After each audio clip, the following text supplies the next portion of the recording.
Ladies and gentlemen, my name is Ryan Awesome, and welcome to the Ryan Awesome Show.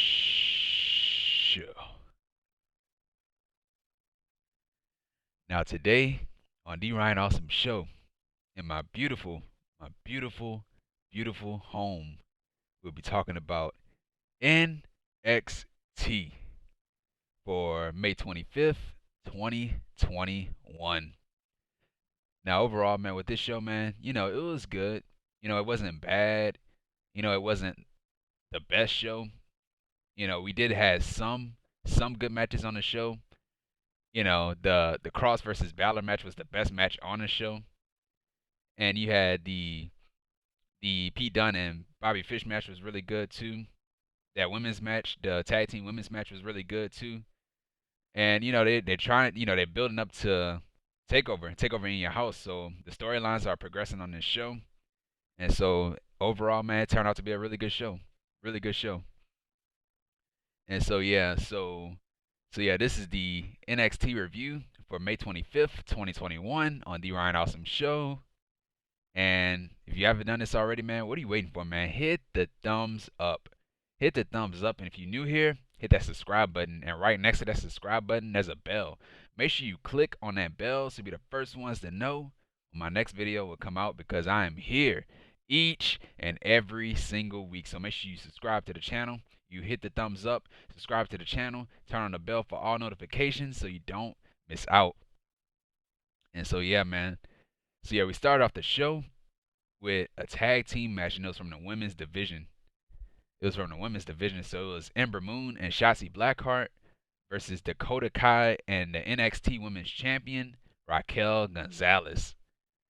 And so, yeah, so first off, we had Shotzi. She tried to use her speed against Gonzalez.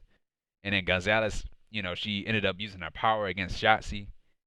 And then Moon, she had tagged in, and she tried to use her speed against, well, she did. She did use her speed against Gonzalez. And we had a tag to Dakota Kai. We had a assisted double foot stomp to Moon from Kai.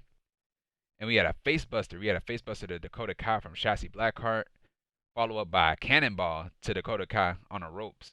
So yeah, that was a wicked spot right there. Wicked. And so yeah, we had double team moves to Dakota Kai from Ember and Shotzi. And we had a Texas Cloverleaf submission move to Dakota Kai from Shotzi. And then Gonzalez, she had dragged Dakota Kai to her, like away from Shotzi Blackheart.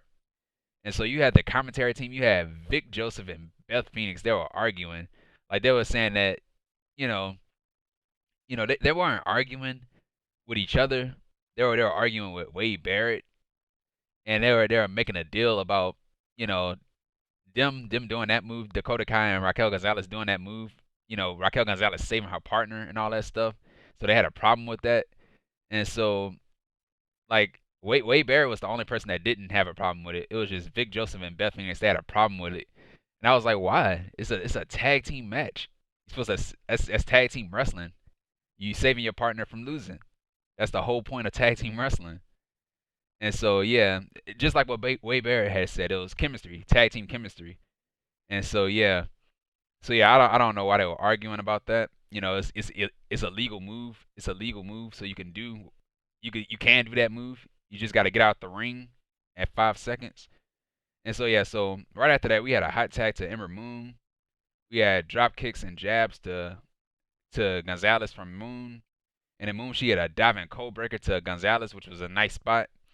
And then Kai, she had distracted Ember Moon at one point. And we had a big boot. We had a big boot to Moon from Gonzalez. So Gonzalez had slowed down Ember Moon. And we had an assisted go to kick from Dakota Kai to Ember Moon. And then Shotzi, she had broke up the pin with a running senton bomb. And yeah, so that was a slow count at that. It was a really slow count. The referee hand was about to hit the 3. And so, Shotzi, she had came in late a little bit. And so we had a diving crossbody to Gonzalez from Shotzi. And so yeah, this was a nice spot. This was probably the best spot in this match. We had Dakota Kai, not Dakota Kai. We had Raquel Gonzalez. She tried to hit her finishing move, that one-handed power bomb on Ember Moon, but Ember Moon, she had countered it into a stunner. So that was a nice spot, really nice spot. And so we had a double face buster to Dakota Kai from Shotzi and Ember to win the match. So Ember Moon and Shotzi Blackheart, they won a match. And right after the match, we had Gonzalez, Raquel Gonzalez. She attacked Shotzi Blackheart and Ember Moon. And then Gonzalez, she had grabbed Shotzi Blackheart and just started power bombing her into the plexiglass, and then she threw her on top. She threw her on top of the barricade. And so Dakota Kai, she had made Ember Moon watch Shotzi Blackheart getting beat down by Raquel Gonzalez, and that was it with that. Really good match to start off the show.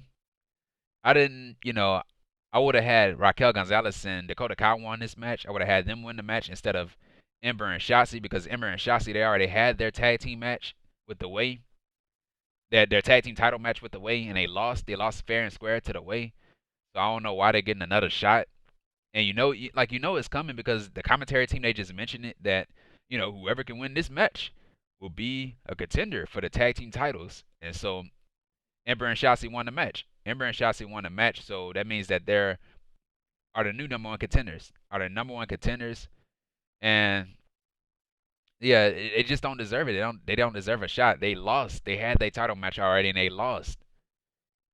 Raquel Gonzalez and Dakota Kai should have won that match. They should have won that match. And have Dakota Kai and Raquel Gonzalez lose the tag team title match. That's what I would have done. You know.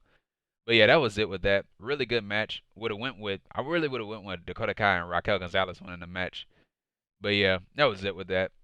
And so yeah, right after that, we had a backstage segment. It was from Tommaso Ciampa and Timothy Thatcher. And so they were backstage, they were talking about the Grizzly Young veterans and them wanting the Grizzly Young veterans. They want their revenge against the Grizzly Young veterans. And then, Ciampa and Thatcher, they said that they won round 1 and the Grizzly Young veterans won round 2. And then Ciampa, he has said that there will be a round 3. There will be a round 3. And that was it with that. So we will be seeing a Ciampa and Thatcher versus a GYV match. Whatever that match will be, probably at NXT TakeOver. And so yeah, right after that, we had a match. It was a one-on-one match. It was Pete Dunne, the Bruiserweight Pete Dunne, with Oney Lorcan in his corner versus Bobby Fish. So it's a returning Bobby Fish. So this is his first match back. And so yeah, so both guys, they were going right after each other. And we had kicks and knee strikes to Dunne from Fish. And we had a forearm. To Bobby Fish that absolutely leveled this guy, knocked him to the ground. And so yeah, so both guys, they were going back and forth with strikes and all that stuff. And we had a Fujiwara armbar to Pete Dunne. He fought out of the Fujiwara armbar. And then Fish, he had kicked Dunne out of the ring. Like, he literally kicked him out of the ring right in his face. And he started bleeding from his face. And so yeah, we had kicks to Bobby Fish. So Pete Dunne, he was kicking Bobby Fish in his face over and over and over again. And so that fired up Bobby Fish. And so Bobby Fish, he had a spine buster to Pete Dunne. So that was a nice looking spine buster, a Triple H like spine buster. And so Dunne, he had targeted Fish's fingers. And so yeah, so Dunne, he had dropped a knee on Bobby Fish's bad arm. And so yeah, we had an enziguri kick to Bobby Fish. And we had an exploder suplex to Pete Dunne, which was a nasty spot, an absolutely nasty spot. And so yeah, he hit him with an exploder suplex, and then Dunne, he had got caught in the rope, and his head, he had landed right on his head on the mat. So that was really nasty spot. And so the referee went to go check on him right away. And so yeah, we had strikes to Dunne, and we had a German suplex to Fish, and we had a jumping knee. To Dunne. So that's a version of the high-low where Kyle O'Reilly and Bobby Fish used to do. And so Dunne, he had kicked out of the move. And then Dunne, he had snapped Fish's fingers again. Well, no, he had snapped it this time. The last time he went right after the fingers. So yeah, he snapped it this time. And so yeah, we had an armbar to Pete Dunne. And to end the match, so yeah, so Dunne, he had fought out of the armbar. And so to end the match, we had Pete Dunne, he had his finishing move, the bitter end. A move that I love. I love the bitter end. So yeah, he hit the bitter end to Bobby Fish to win the match. So Pete Dunne wins the match. And that was it. Really good match on this show. Great back and forth with these two guys. So I'm guessing. So yeah. So right after that, man, we had Bobby Fish. He got attacked by Oney Lorcan. So Oney Lorcan had attacked Bobby Fish, and so Oney Lorcan, he had tied up Bobby Fish's arm, his bad arm, his surgically repaired arm, on the ring apron. It had like a little rope a rope on the bottom of the apron, and so he had wrapped his arm on a rope that was on the apron, and so he had started kicking at his arm. Well, first he started bending it. First he bent it, like he started bending it, and then right after that, the referee tried to break him away and all that stuff, and so he went right after Bobby Fish and just started kicking his arm, and so that was it with that. So I'm guessing we will get a Pete Dunne, not a Pete Dunne, but a Oney Lorcan versus a Bobby Fish match. You know, should be a good match, but man, Bobby Fish, he needs to be with Kyle O'Reilly, man. He needs to be with Kyle O'Reilly. Like he really does, man. Like Bobby Fish is not a singles wrestler. He is not a singles wrestler. His entire career, he was known as a tag team wrestler. And dude, I'm still not a fan of them breaking up the Undisputed Era, man. The Undisputed Era, they were the most dominant force in NXT for 4 years, man. For 4 years, and you broke them up.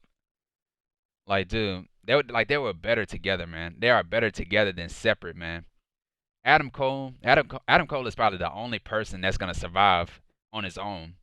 But Bobby Fish, Kyle O'Reilly, and Roderick Strong, them alone by themselves and not together, no, they're not. They are not gonna last. They are not gonna last long by themselves. They're not. Like they're really not. And so yeah, that was it with the match. Really good match. And so yeah, right after that we had a backstage interview. Well, not a backstage interview. It was Mercedes Martinez. She was backstage and she spoke, and she was talking about Raquel Gonzalez in the NXT Women's Championship, and that she will, work her way back up into the NXT Women's Championship, contendership. And so yeah, right after that, Martinez, she had left. She had left the scene, and so Boa, he had showed up from behind, like from a distance. He had showed up from the distance, and so yeah, that was it with that. So we might be seeing a Mercedes Martinez versus a Xia Li match, which should be good. Xia Li, I don't know where she's been, but she's been missing for weeks, man. She's been missing for weeks. I don't know what she's been doing, but she needs to be on TV. She needs to be on TV, and her versus Mercedes Martinez should be really good. And so yeah, that was it with that. And so yeah, right after that we had Hit Row. We had a vignette from Hit Row, and they're in their studio. They spoke as Isaiah Swerve Scott, Ashante, Adonis, Top Dolla, and B-Fab. And so they spoke. They were in their studio, and they said that NXT is the land of opportunity. And then they were talking about all the champions of NXT, talking about each champion and all that. And so basically they want all the gold. They want all the gold. That's what it came off as. They want all of the gold.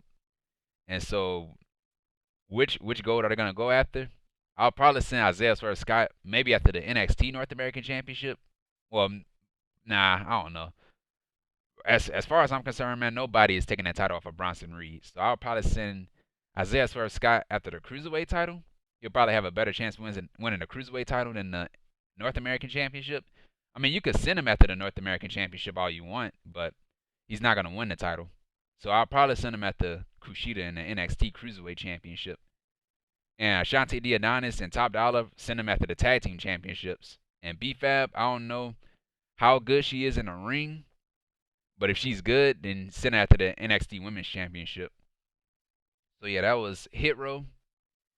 And so yeah, so right after that, we had Mercedes Martinez versus Zayda Ramier. Ramier, I think that's how you pronounce her name. So yeah, this was a squash match, absolute squash match. Not a complete squash match, because Ramier, she did get some offense in the match. So yeah, so first off we had Mercedes Martinez. She was toying around with Ramier, and so we had a drop kick and uppercuts to Martinez. And so yeah, she had an enziguri kick to Martinez, and so Martinez ended up fighting back. She had a discus elbow to Ramier, and she hit 3 double underhook suplexes to Zayda Ramier. And so Ramier had kicked out. We had a spine buster to Ramier, and then Ramier, she tried to go for a submission move on Martinez, and Martinez had overpowered the submission move. And we had a knee strike to Ramier, and then in the match we had an air raid crash to Ramier to win the match. And so Mercedes Martinez wins the match, and that was it. And so yeah, right after the match, Martinez, she was celebrating and all that. And so you had the lights had cut off. So the lights had cut off, and so you saw a graphic of Mei Ying. And so, she didn't say anything. And you had the mark, you had their symbol. I guess their symbol, Xia Li and Boa and Mei Ying's symbol that showed on the screen, and so the lights had cut back off again, and so the lights had cut back on, and so Mercedes Martinez theme music was playing and all that stuff, and so Mercedes Martinez, she had looked at her hand, and so you had the mark, the same mark that they showed on the graphic on the screen. It was on her arm, so that signifies that Xia Li, she wants Mercedes Martinez, saying that she's next. And so yeah, that was it with that. And so yeah, right after that we had the $1 million face off. And so it was Cameron Grimes to the moon. So it was Cameron Grimes and the $1 million man Ted DiBiase. And so yeah, so they both came out to the ring. At first, I thought it was gonna be a match. The way that they were promoting it, I thought it was gonna be a match, but it wasn't a match. And so yeah, so it was them talking face to face. They were both dressed in suits. And so yeah, so Grimes, he had, before he can talk, he got interrupted by Ted DiBiase's theme music. And so yeah, so eventually Grimes, he did end up talking. And so yeah, so Grimes, he had asked Ted DiBiase, why are you keep screwing me over? Why? I look up to you. So why are you doing this to me?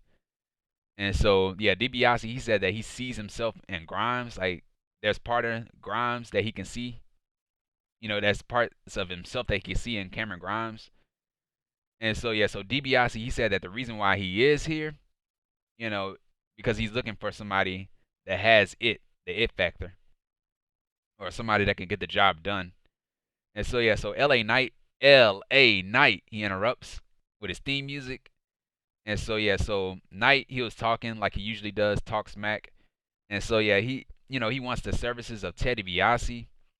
And then DiBiase, he said that, Knight, he has the $1 million body and all that stuff, hyping up LA Knight. And so Grimes, he didn't appreciate what Ted DiBiase had to say about LA Knight. And, he didn't appreciate LA Knight interrupting, the face off and all that stuff. And so Grimes, he had told LA Knight to leave, like leave or else, or I'll drop you.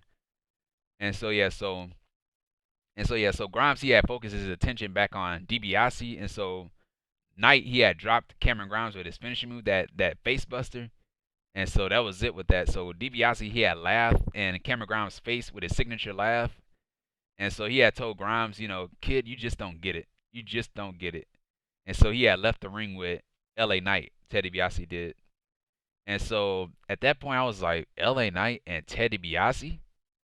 And so I was like, I guess that's good for LA Knight to be aligned with a legend. But like, what exactly is Ted DiBiase gonna do?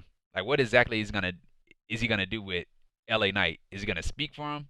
Obviously not, because LA Knight, he can speak for himself. Like LA Knight, he can speak for himself, so he don't need nobody speaking for him. Like I don't know, like what exactly is he gonna do with LA Knight? Like what is it? What is he gonna do with him? I don't know, man. Like I really don't know. And and it's a babyface turn, so it's a babyface turn because you know Grimes from the start, he was a heel. He was a heel and all that stuff. But after that, Cameron Grimes is the babyface. He is the babyface, and the crowd was even cheering for him in this segment. You know.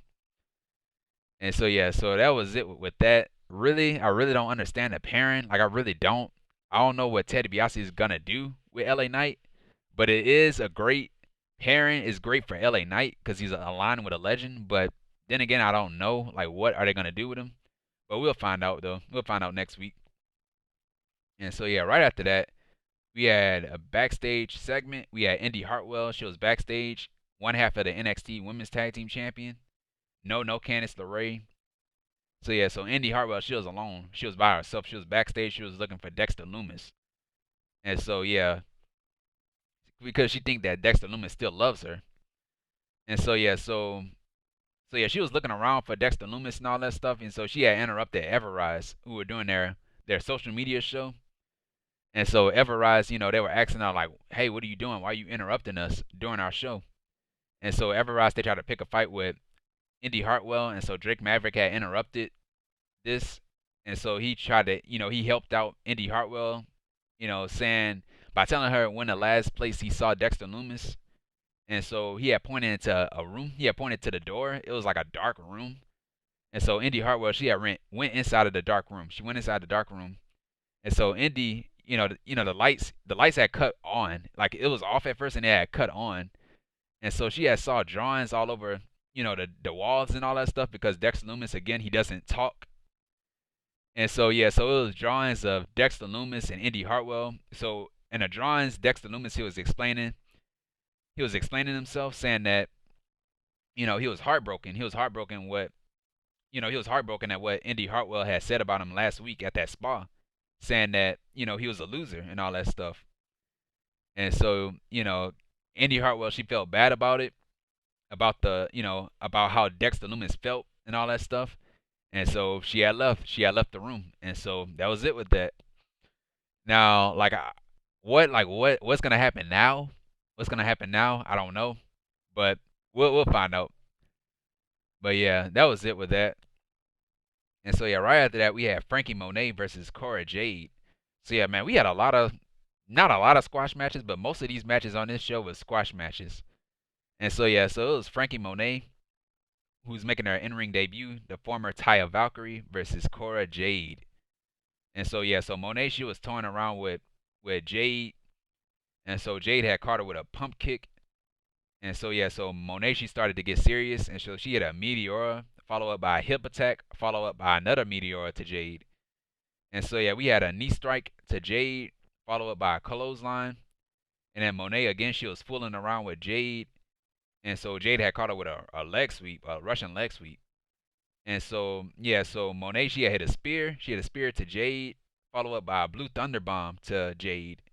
And then in the match we had Frankie Monet. She hit the Glam Slam. She had the Glam Slam on Jade to win the match. So shades of NXT's very own Beth Phoenix, who was on commentary. So she's showing, paying homage to Beth Phoenix. So Frankie Monet she wins the match, and that was it. That was it. She really it was good. It was good. Wasn't the best. It was okay. But yeah, she did do a lot of showing off in the match. But yeah. But so yeah, what's next from Frankie Monet? I don't know. But yeah, that was it with that. And so yeah, right after that we had the grizzled young veterans. That's Zach Gibson and James Drake. They spoke. They were talking about Ciampa and Thatcher, and they said that the reason why they did what they did to Ciampa and Thatcher was to put them in their places, and and it wasn't personal. All they want are the NXT Tag Team Championships, and the Grizzly Young Veterans they said that they're not done with MSK, and they said that whoever wins the tag team title match next week against MSK and Legado del Fantasma, they're next. So the Grizzly Young Veterans they're calling dibs on the tag team championships, and so the Grizzly Young Veterans to end that they said that they are the leaders of the tag team division, and so yeah, that was it with that. And so yeah, right after that we had Imperium. That's Walter, Fabian Eichner, and Marcel Bartel. No Alexander Wolf because he got kicked out of Imperium and he got released from his WWE contract. So yeah, so Walter he had spoke to Eichner and Bartel saying that failure is not an option and it's not accepted and all that stuff. And Walter he had said that Alexander Wolf, he didn't fulfill his destiny. He didn't do what he was supposed to do. So that's why he got kicked out. And so yeah, he focuses his attention on Eichner and Bartel, being disappointed in him at one point, having them, because they lost to Breezango at one point. And so yeah, so Walter he had told them to rewrite their wrongs. So rewrite their wrongs by going after the tag team title. So he wants Eichner and Bartel to go after the NXT tag team titles. And so yeah, that was it with that. And so yeah, so right after that, we had the new NXT North American champion, Bronson Reed, the colossal Bronson Reed. He had came out to the ring and he had spoke about his championship victory. And we had the "You Deserve It" chants from the crowd. And Reed, he had said that it took him 14 years to get to NXT and it wasn't easy. And Reed, he had focused his attention on the locker room, the NXT locker room, saying that good luck, good luck taking this championship off of me because you're not gonna take this championship off of me. And he said that if anybody in the back wants a title shot against me, you know, although I climbed mountains in my career, you guys gonna have a colossal. You guys gonna have a colossal mountain to climb. And so you had Santos Escobar. Santos Escobar, he had interrupted with Legado del Fantasma. And so when that happened, I was like, yes. I was like, yes, that's the next challenger right there. And so yeah, so Escobar, he said that, I cannot relate to what you just said. You know, although what you said brought a tear to my eye, I cannot, like, I do not relate to you. I do not relate to you in any way on what you said. And so yeah, and so Escobar, he had said that the business, like the professional wrestling business, belongs to him. And he said that the NXT North American Championship, caught his eye. Because he said that Bronson Reed had caught his eye. Not his presence, but the NXT North American Championship caught his eye. And so yeah, so Escobar, he has said that the North American Championship represents Mexico, and the championship belongs to him. And so Legado del Fantasma, they try to gang up on Bronson Reed, and then MSK, they had came out to even up the odds. And MSK and Bronson Reed, they had took out Legado del Fantasma, and that was it. That was it. So Santos Escobar is next. He's next for the NXT North American Championship, and I was like, yes. I was like, man, it was time for him. It was time for him to move away from the cruiserweight division because he has done enough. He's done enough as cruiserweight champion. So I would have had him move on to something else, and now he's moved on to something else, the NXT North American Championship. So he have his first big challenge, Bronson Reed. Bronson Reed. And so yeah, so Bronson Reed, man, you know, him having the NXT North American Championship was the right move. It was the right move because Gargano, he wasn't doing nothing with the title. He was doing nothing with the championship. And so yeah, it was time. It was time for them to take the title off of him and put it on somebody else. Who's the future. And so Bronson Reed, he won the match, and he has a lot of contenders. You have a lot of challengers that can go after him. You have Isaiah Swerve Scott. You have, Santos Escobar. You have him, Isaiah Swerve Scott. He had talked about the NXT North American Championship last week. You can do Pete Dunne. Pete Dunne can go after the NXT North American Championship if he wants. Finn Balor, he can go after the title right after his loss to Karrion Kross. Anybody, man. Anybody that's not doing much of anything. Kyle O'Reilly, you can send him after the North American Championship if you want. That should have been his first championship to go after, the North American title. Man, anybody, man. Anybody on that roster that's not doing anything right now, you can send them after the North American Championship and have Bronson Reed go through all of them. Have Bronson Reed go through all of them. Have him as this dominant champion, this undefeated champion. And so yeah, man, I love it, man. I love this. So yeah, so that was it with that. So yeah, right after that we had Mr. Regal, William Regal. He had spoke about next week's show. And so next week is gonna be a triple threat match. It's gonna be a triple threat match. It's gonna be Johnny Gargano versus Kyle O'Reilly versus Pete Dunne. And the winner will go on the NXT Takeover. NXT Takeover in your house. And so yeah, they'll either go up against Karrion Kross or Finn Balor. In this case, Karrion Kross. So the winner of that triple threat match will be going up against Karrion Kross at NXT Takeover in your house. And so yeah, and also next week is gonna be for the NXT Tag Team Championships. It's gonna be Legado del Fantasma.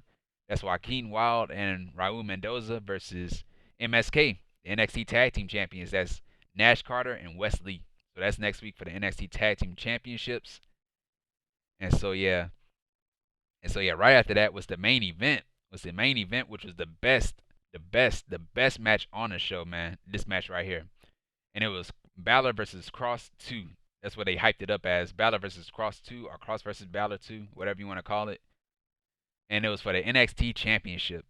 So yeah, it was Finn Balor, the Prince, Finn Balor versus Karrion Kross, who was the NXT champion with Scarlett in his corner. And so yeah, so Balor, he had went right after Kross's legs with quick kicks. And yeah, we had a knee strike to Balor, so Kross tried to fight back. And we had Balor, he had drop kicks. He had drop kick Kross in the leg. And so Kross, he had rolled out of the ring. And so Balor, he started, targeting the legs, which is a smart move. Karrion Kross, man, he is a big guy. He is a big guy. And with these big guys, you got to target their legs. So Finn Balor, he did the smart move by going after the legs. And so, yeah, so Balor, he had took control of the match during a commercial break, picture in picture, of course. And so yeah, that's another thing I didn't like, man. Too many picture-in-picture commercial breaks in this match. And so yeah, we had a corner clotheslines to Balor. And so Balor, he started fighting back with body shots to Kross. And then Kross, he had targeted Balor's spinal area, so he was going after the spine. And so yeah, so Kross, he had threw Balor across the ring. And so we had a German suplex to Balor. And we had a crossface submission move to Kross. And so Balor, he had hit a double foot stomp to Kross, and he had chopped Kross. And then Kross, he had continued to target Balor's spine. And then Balor, he had tripped up Kross on the ring apron at one point and gave him body shots. So we had a lot of body shots and leg shots and all that stuff.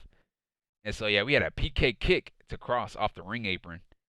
And so Balor, he had kicked, Kross outside the ring. So they were fighting outside the ring. And so he started kicking Kross over and over and over again.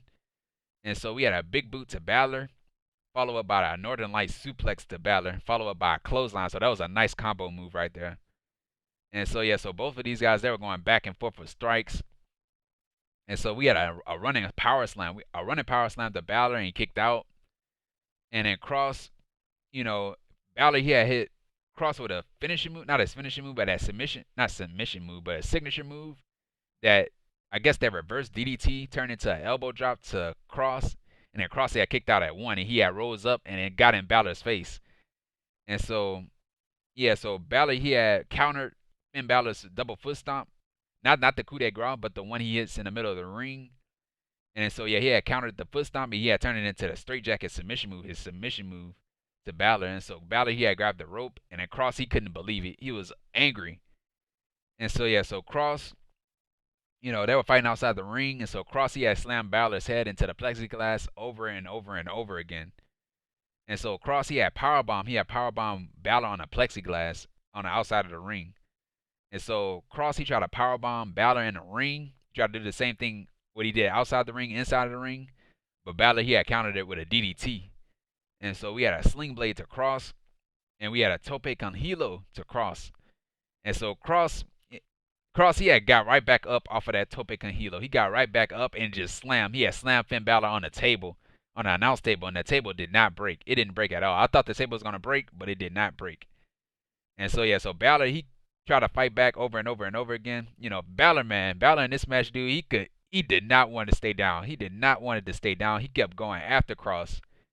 And so yeah, we had a foot stomp to Kross, followed up by a shotgun dropkick to Kross. So that's a setup to the coup de grace. So he tried to go for the coup de grace, and then Kross had rolled out of the way. He had a German suplex to Kross, and he had followed up with a Saito suplex to Balor. So that was a wicked one. A wicked Saito suplex to Balor. And Balor, he had landed right on his head, bro. Landed right on his head. And so, yeah, so Kross, he started striking Balor on the, in the back of his head over and over and over again. And so Balor, again, still fighting back, hitting strikes in the back of Kross's head.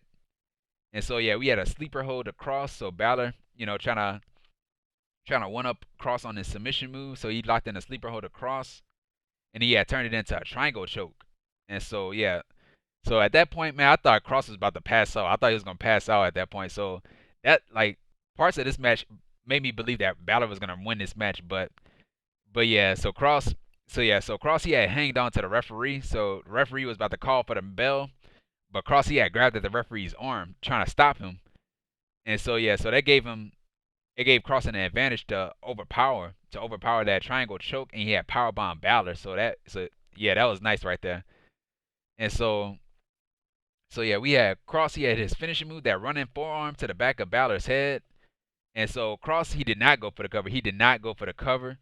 So he started stomping in the back of Balor's head over and over and over and over again.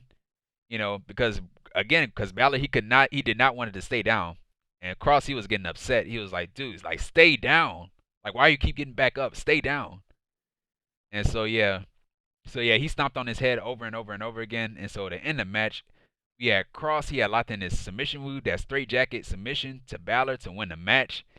And so Balor, he had passed out. He did not tap out. He passed out.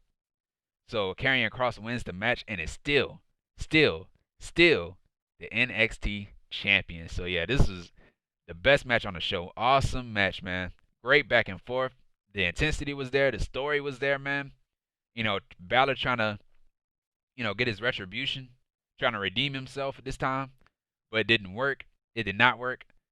And, again, Balor, he did not want to stay down. So Balor, he had that never say die attitude. I'm not going to give up. I'm going to do whatever it takes to win back my championship. And so, yeah. So that turned out to be a great match on the show. The best match on the show, man, was this match right here. And I think with this match right here, I think this match was better than they stand and deliver match at NXT Takeover. I think it was better than that, man. I think it was better than that match at Takeover. And so yeah, that was it with that. Kross, who's next for Kross is either Gargano, Pete Dunne, or Kyle O'Reilly. And if I had to pick, man, I'm going with Kyle O'Reilly, man. I'm going with Kyle O'Reilly. That's the only story. That's what they're going with.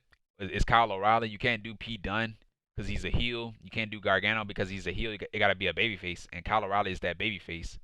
And then they had like a backstage moment.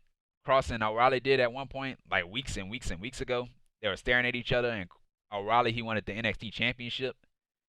So yeah, so it might be O'Reilly. O'Reilly might win that triple threat match next week. But a match with Pete Dunne and Karrion Kross would be a great match. I would love to see that match, but it's gonna be a losing end. It's gonna be a losing battle for Pete Dunne. And you don't want to do heel versus heel matches. But yeah.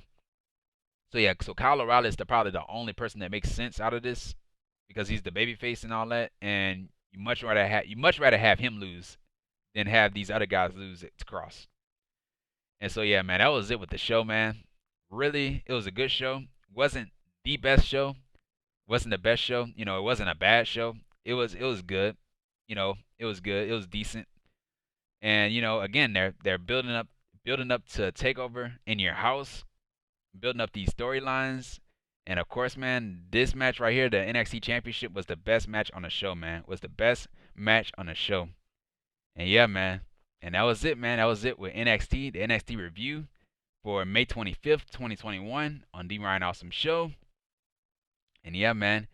And if you like this video, man, what are you waiting for, man? Hit the thumbs up. Hit the thumbs up. And if you're new here, hit that subscribe button. And right next to that subscribe button, there's a bell. Make sure you click on that bell so you'll be the first ones to know when my next video will come out, because I am here. I am here each and every single week. So make sure you turn on the bell, you subscribe to the channel, you hit the thumbs up, subscribe to the channel, turn on the bell for all notifications so you don't miss out on anything. Follow me on Twitter at Ryan Awesome Show. And yeah, man, comment down below, tell me how you felt about this episode of NXT. And share this video, man. Share this video with each and every single person that you come across on a day-to-day basis. And yeah, man. And I'll see you guys on not Wednesday, not tomorrow, not Wednesday, because Dynamite is moving to Friday this week because of the NBA playoffs. So I'll see you guys on Thursday. I'll see you guys on Thursday first for Impact Wrestling, and then I'll see you guys on Friday for AEW Dynamite. And so yeah, man. And if you missed my last week's review of NXT, the video is going to be right up here in this corner. It's going to be right up here. And yeah, man. And a link to that video will be down below in the description. So make sure you check it out. If you missed it, click this video or click the link down below in the description if you missed it. And yeah, man. And once again, guys, man, thank you for the support, man. Thank you for all of the love and support of the show that you guys give me. Thank you. Thank you. And thank you, man. And this has been the Ryan Awesome Show. Take care, stay safe, and that's that.